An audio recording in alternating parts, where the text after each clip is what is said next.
How's it going, my truant people? DrSlaking, the Slacking Doctor, back with the first bracket game for the DGBA low tier tournament. I think it's been around a week since I posted the final pools game. Obviously, this tournament in kind of real life, if you like, outside of YouTube, has been going on for a long time now. But I took a little while to get everything up, and I apologize for the delay in me posting this. There was a couple of reasons for that. One, I've been pushing a lot harder to do new, different kinds of content on the channel. If you haven't noticed, go and check out some of the videos I've uploaded recently. And if you're new here, do consider hitting that subscribe button to see more videos like that.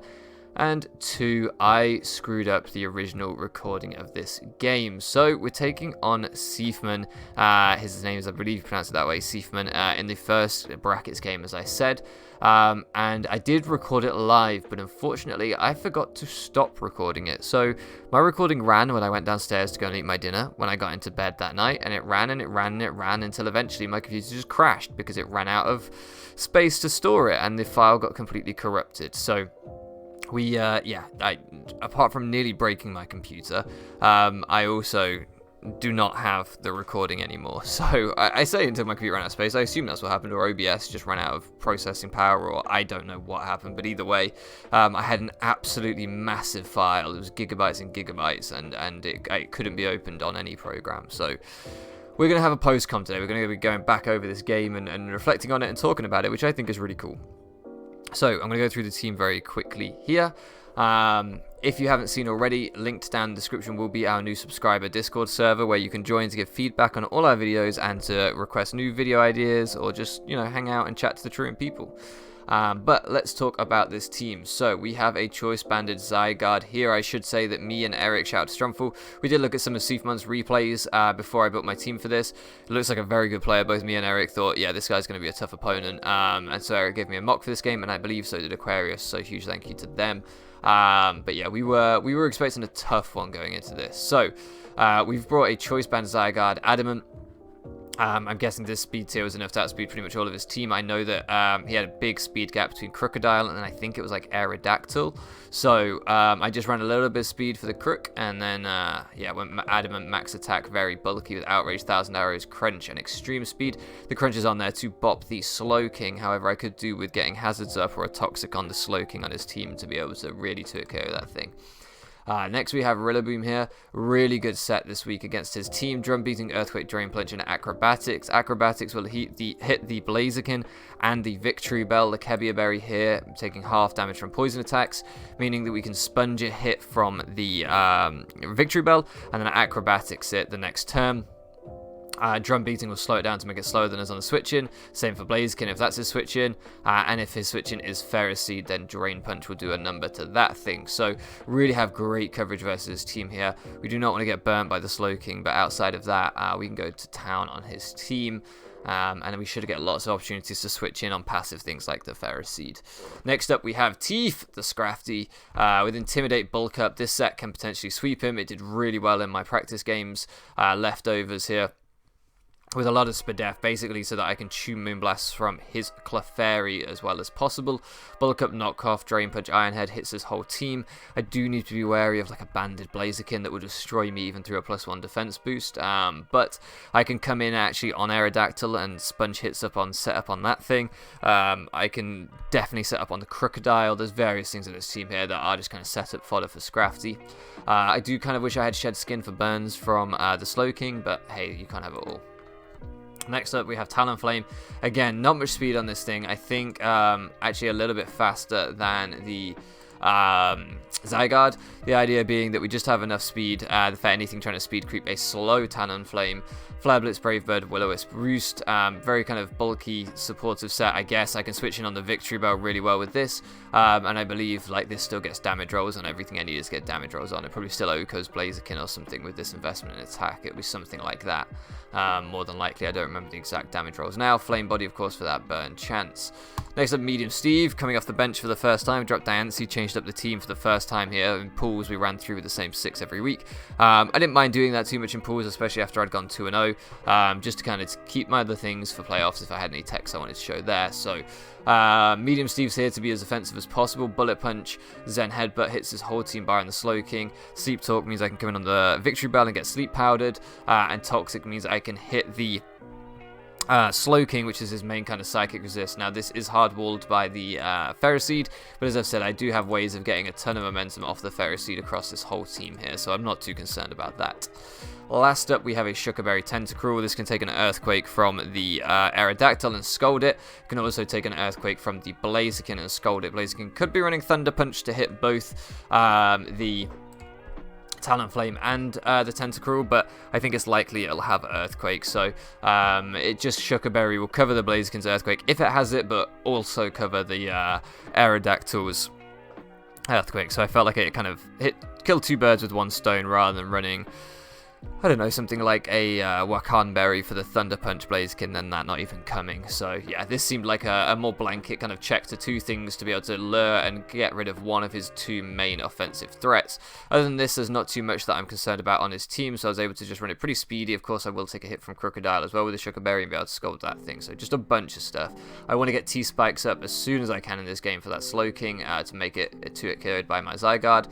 But other than that, this thing is really just here to be a pivot and a bait as best as possible. Rapid Spin in case he brings Hazard Stack on his Ferroseed. So, with all that out of the way, let's jump into the actual game here. So, with the team that he brings the Aerodactyl. I'm wondering if it's going to be Heavy Duty Boots, maybe a Life Orb, something like that.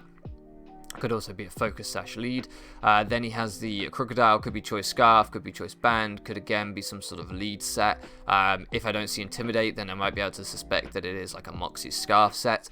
Slowking, I'm very much expecting Fizz Death for my Zygarde, almost certainly. Ferroseed, I'm expecting Fizz Death for my Rillaboom, almost certainly. The little Volbeat there, I know you guys have already seen the title of this video, I know you've already seen the thumbnail. I don't know why this was here, to be honest. I was like, I don't know why Volbeats come, I don't know what Volbeat does. It baton passes sometimes, but it can't really in this game. I thought maybe it'll be Fizz Death. Why I say it can't baton pass in this game, sorry, I should clarify. I don't believe stat passing is allowed in this tournament, so I didn't think he could Tail Glow or and baton pass or anything like that. Moving on, sorry. So it could be kind of Fizz Death defensive for the Zygarde to free up the Slowking if you wanted to bring like a Trick Room Slowking Sweeper or something like that. And then last up, the Blaziken, I'm very much expecting to either be just Choice Banded to do as much damage as possible. My fighting resists are Tentacruel and Talonflame, neither of which really want to take a banded like close combat nowadays. Now this thing's got that in Gen 8, so yeah, I thought they could be banded otherwise, maybe Sword Stance or something like that. The problem with Sword Stance is my two switch-ins can outspeed him, so I think a setup set is more difficult to pull off because my switch-ins would outspeed him the next turn and kill him. So, all that being said, let's jump into the game and see how it actually played out. We lead off with Talonflame, the reason being, if you wanted to be like a Sash lead on either of these two things, I could potentially force him into a situation of having to take a burn rather than getting their rocks up. But I also don't have to just sack something to potential like massive hit from Blaziken turn 1. I can stop hazards going up from Ferroseed so that my Tentacruel isn't forced into spinning later and I can get my T-Spikes up with Tentacruel. So it just seemed like a good lead. As he reveals what I think here, and you would have seen this in the live com, is Scarf. Now, I didn't know my exact speed investment. Like I said, I had 20 speed EVs there. You guys would have seen it. In fact, it's still open here. So let's see. I've got 293 speed. I didn't remember this in the game because I built the team a little while before, so I didn't realize that his Crocodile could outspeed me. Now, it's worth noting here, I didn't know why his Crocodile would outspeed me. I did outspeed a... I think it was the Rillaboom was the next fastest thing on my team below a Crocodile, and I did outspeed the Crocodile at the Rillaboom at 295. Let's say he went to 296 to speed creep me. Oh, I didn't. That's actually poor EVing from me then. What I should have done here is assumed that his Crocodile would want to speed creep me at 296, and a better build would have been to go to something like 298, 299, something like that to speed creep him, speed creeping my Rillaboom. Now, I didn't do that in this game. Poor prep by me. I didn't even realize I hadn't done that. So I think at this point he's Scarf. Now, crucially, as you've just seen, I do dodge the Stone Edge, so we get a huge turn 1 burn and turn 1 dodge. I've always said I'd rather be lucky than good, but no, this does suck. This really sucks for him. And also, me being an idiot, I think he's Scarfed. So there's just a lot in this turn that's chaos here, a lot of chaos going on. Anyway, I'm going to switch out into Scrafty here. Get the Intimidate off. I think he's scarfed into Stone Edge. No reason for me not to. I believe I just fire off a knockoff here. Yeah, I get a knockoff because I figure he's going maybe the Volbeat on the Drain Punch or maybe the Blaziken on the knockoff / Drain Punch. And either way, I'd like to get rid of Blaziken's Choice Band if it has one. And I'd like to get rid of Volbeat's Heavy Duty Boots if that's the kind of set it is. He actually does go into Blaziken and get rid of its leftovers. So that's fantastic, because that means this isn't a banded set. It means that it's not going to be able to destroy my Scrafty if I start setting up, so that's awesome for me. I'm really happy with that, and I'm just going to pivot into Talonflame on the close combat. He gets a crit. I guess I can't complain after the turn 1 Stone Edge miss even slightly. It really doesn't matter too much, to be honest with you. I'm just going to fire off a Brave Bird into the Slowking. And then I'm going to roost on what I expect to be probably a teleport there, and he does go for that. I didn't expect him to stay in. He could fire off a Scold, but I would be able to eat the Scold. I have things like Scrafty that could come in on him and fire off more knockoffs and stuff like that. I didn't think he'd fancy that. So with him taking next to nothing from the Brave Bird and teleport being the new hot tech on the Slow Twins, I thought he would definitely want to teleport out there. So out comes the Crocodile. Again, assuming that he's Scarf, I'm just going to go straight into my Scrafty. I don't want to take a Scarf Stone Edge. He goes for the knockoff, and I really don't mind that.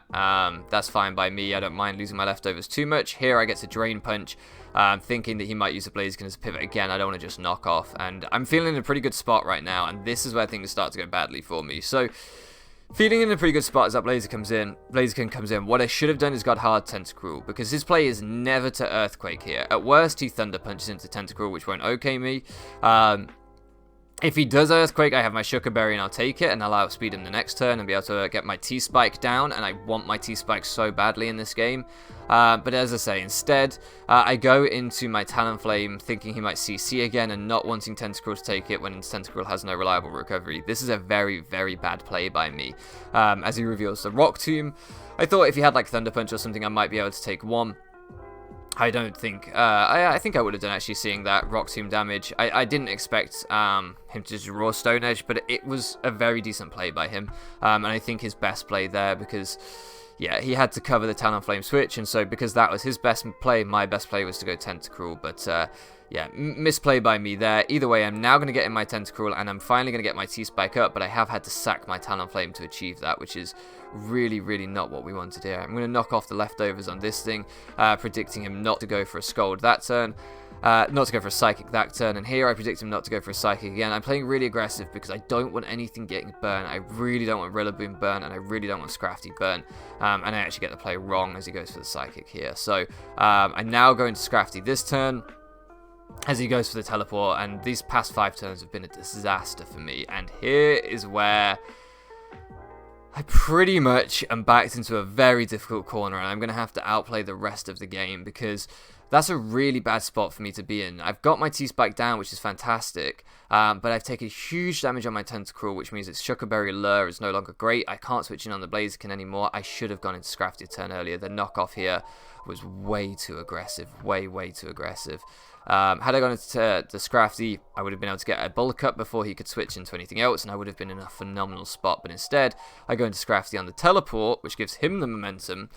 And I should predict here, when he goes into Volbeat, 1, he's Heavy Duty Boots, which is awful because I'm now not getting to wear him down with my T-Spike. But 2, why would you go into your Volbeat if you didn't have something for me? But I looked at this and I was like, what can a Volbeat do to me? You know, at the end of the day, what does this thing have? Well, there's a reason he's gone into this and not Blaziken, right? Blaziken could come in here and just start getting massive damage off against a hugely weakened team with a 31% Tentacruel that can't switch in anymore.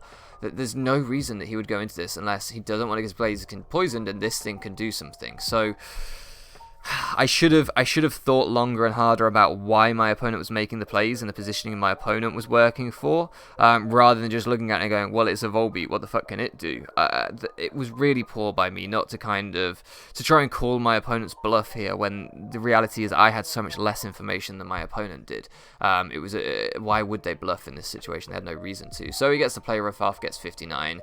I didn't even know Volbeat learnt play rough. And suddenly you're understanding why the title was what the title was. As he goes for the U-turn, predicting me to switch out, not sack my Scrafty. Yeah, it's not going well at this point. Out comes the Crocodile. I still can't stay in, even though it's burnt. So I have to get back out into Scrafty, and at least here I can try and get a Drain Punch off for some recovery, which is good. But I'm actually going to make the pivot into Rillaboom because the Earthquake 2-hit KOs my Scrafty, which I did not expect. I was like, how did that 2-hit KO me? I thought I would chew that up. You'll see why in a little while. Out comes the Ferroseed here. I'm going to Drain Punch, catch the Ferroseed. May as well. Yes, Drum Beating would have hit the Crocodile for more damage, but it was a good mid-ground to hit everything on his team. Out comes Scrafty here. We get knocked off for our troubles. I'm going to fire off the knockoff, and you'll see why his Earthquake did so much through a burn. He's actually choice banded, so that's where that turn 1 information, I was thinking I can come in on a Scarf Crocodile's EQ, and I can Drain Punch back because I take 2 of them, but I couldn't come in on a burnt choice banded Crocodile's EQ. So again, me just not building particularly well for this game, giving me false information that again means I had to pretty much sack my Scrafty earlier in the game. So out comes the close combat this turn, and Scrafty goes down. I maybe should have preserved that, but I just want to try and force a better position here. So I'm going to go out into the Zygarde as this thing comes out and chews the hits, and I'm like, oh my god, I can't beat this fucking Volbeat. I have nothing. How do I kill this Volbeat? I've got to try and get it knocked off to get its T-Spikes damage racking up on it, or I've got to try and catch it with an Acrobatics from my Rillaboom. So I go out into Rillaboom here on the Ferroseed, and I do just go for the Drain Punch on the Ferroseed. I'm not going to predict the Volbeat, because if that comes out, I can fire off the Acrobatics the next turn, as he actually makes a Scout into his Crocodile, sacking it in case I had anything for the Volbeat. Like I said, I knew this man was a good player coming into this game, and he's just showing it here, really, not giving me any leeway, making sure that my Zygarde doesn't get a good end game position. I have to sack the Tentacruel here. I actually could have gone into Metang on the Aerial Ace, but I didn't. I couldn't risk him clicking an Earthquake there, so I just sacked the Tentacruel. Now I make the aggressive double, expecting either Slowking or Ferroseed to come out on my Rillaboom. It's the safest play in the world for him. Sorry, on my Metang, as both Ferroseed and Slowking potentially War Metang. It's just such a safe play for him. Why would he sack his Aerodactyl to a Bullet Punch? So I make the double into Rillaboom, trying to get back into this game. Like I said, because of the way I've played the mid-game here, I have to outplay every turn here to be able to win this as he gets a Spike up. I'm just not doing enough damage to this thing, sadly. And that Spike is going to really suck, because now those aggressive doubles that I need to make to win the game, I can't make them anymore. I fire off an Acrobatics, but without losing my Oh, I have lost my Kebia Berry, so it is still full of strength. That's just how bulky his Volbeat, I guess, was, because it was fully Fizz Death for my Zygarde. So either way, I haven't now at least put the Volbeat in range of, I believe, where my 1,000 arrows will kill. The last 1,000 arrows did, or at least my extreme speed will kill, I think. Yeah, my last 1,000 arrows did 46, so I would kill at 26 without a crit, I think. Yeah, I would. So maybe I could start to get like an extreme speed or 1,000 arrows sweep, depending on what moves he has in his Aerodactyl. Because remember, my Zygarde is really bulky this game. I've got almost max HP, so maybe I can get a sort of 1,000 arrows sweep going. Maybe, because, oh, I forgot to notice this earlier in the game, sorry. We did see his Regenerator, sorry, Oblivious on Slowking. When my Scrafty went to Intimidate it, his Oblivious popped rather than his Regenerator. So we found out earlier in the game that actually he misbuilt his Slowking and brought Oblivious. So with that in mind, I am looking at Zygarde and thinking, actually, maybe I can do this. Maybe I can get a 1,000 arrows sweep if he doesn't have the right coverage on Aero. Anyway, out comes the Aerodactyl. I'm going to go hard into Metang. I don't think he Earthquakes this turn as he goes for the Ice Fang, and that's not good, because that means he was covering the Zygarde switch there. Good play by him in case of Scarf Zygarde. It would have hit the Rillaboom and hit the Zygarde. I actually think Rillaboom might have been able to take an Ice Fang if he wasn't like choice banded or anything. So if I'd stayed in there and Drain Punched or Drum Beatings, I might have been in a really good spot. But yeah, I didn't think he'd ever Earthquake into Rillaboom, so I went into Metang instead, predicting the Aerial Ace. Now I know he has Ice Fang. My endgame with Zygarde's looking really weak, and I really am not sure how I'm going to win this game. Either way, I'm just going to Zen Headbutt into the Slowking, and honestly, I'm going to try and flinch it down. I knew that was all I really had. It was my strongest move to hit it, so knowing that he wouldn't keep his Aerodactyl in, I just went for the Zen Headbutt to try and break through the, he spots his regen here, to try and break the Slowking. But yeah, it's not looking good for me, suffice to say. Out comes the Flare Blitz from the Blaziken. I actually misclick at this point in the recording. I meant to just sack my Rillaboom to get out the Zygarde, basically... If I sack my Rillaboom, he takes all this recoil that he's just taken. He takes poison chip damage, and I can bring out Zygarde. I can then click 1,000 Arrow with Zygarde. He either has to give me Blaziken or he has to give me Volbeat, or he has to give me Aerodactyl. And at that point, I have a chance that maybe I can Bullet Punch Sweep. But I misclick and stay in with my Metang, which is never the play that I meant to make. I have to go out into Rillaboom here, click the Acrobatics, down goes the Blaziken, out comes the Aero to clean up the game here. I will now die to the Aerial Ace and then the Ice Fang into the Zygarde. So I don't necessarily think I could have won this game anyway, because I'm not sure that Bullet Punch would have OHKO'd his Aerodactyl. But the only plays I had would have been, as I say, trying to sack the Rillaboom on this turn. I just honestly misclicked. So that's one of the things you won't see because of the live comm, but you'll just have to trust me here that I'm telling the truth. As I say, I don't think I could have Bullet Punch swept anyway. For one, he could have saved his Blaziken. As I said, he could have sacked his Volbeat to the Zygarde, brought out the Aerodactyl, clicked Ice Fang, and it would have forced a 50-50, where if I'd gone into Metang, I could have then Bullet Punched through and maybe won the game, or if I'd stayed in with Zygarde, I would have died to the Ice Fang. So yeah, we could have maybe brought this to a 50-50 endgame at best if I hadn't misclicked, but honestly, I doubt it. I think Sieeefmon deserved to win this game. I think he played better than me. I think he prepped better than me. So by no means here, me talking through this analysis at the end and mentioning the misclick, by no means is that meant to detract from his victory or say that I deserved any more than I got, because I really don't think that's the case. And one of the reasons that I misclicked is because I was panicking. I was getting really stressed at the end of this game. I was really frustrated with the way I'd played, and I just clicked before I had properly thought it through. And that's part of Pokemon. I've always said this. I think part of the skill of playing in tournament games, in playoff games, in bracket games is being able to keep cool under pressure and not misclicking the wrong shit. So yeah, hold my hands up to that one. Regardless, we do end our run in the DGBA low tier tournament here. Of course, brackets were knockout elimination, so unfortunately we fell at the first hurdle, but hey, I'm still proud of going 2-1 in the pools. I still think we had a good team, and I really enjoyed this. So who knows, we may be back with more DGBA content in the future, maybe some more fun tournaments if they do anything like that, but I really enjoyed it, so thank you to everyone involved in DGBA for allowing me to compete in this off-season tournament. And thank you guys for your support on this short little series here. I'll be back with more Draft League analysis next week. For the rest of this week, I believe we will just be having Showdown Lives and maybe another tier list, which is pretty exciting. But yeah, I don't believe there'll be any more Draft League content until Monday, when I'll be dropping the second episode of Draft League Review, where I'm going to be reviewing a bit of a favourite Pokemon of mine. So I hope you guys are looking forward to that. Regardless, thank you so much for loafing around with me, and I'll catch you again next time.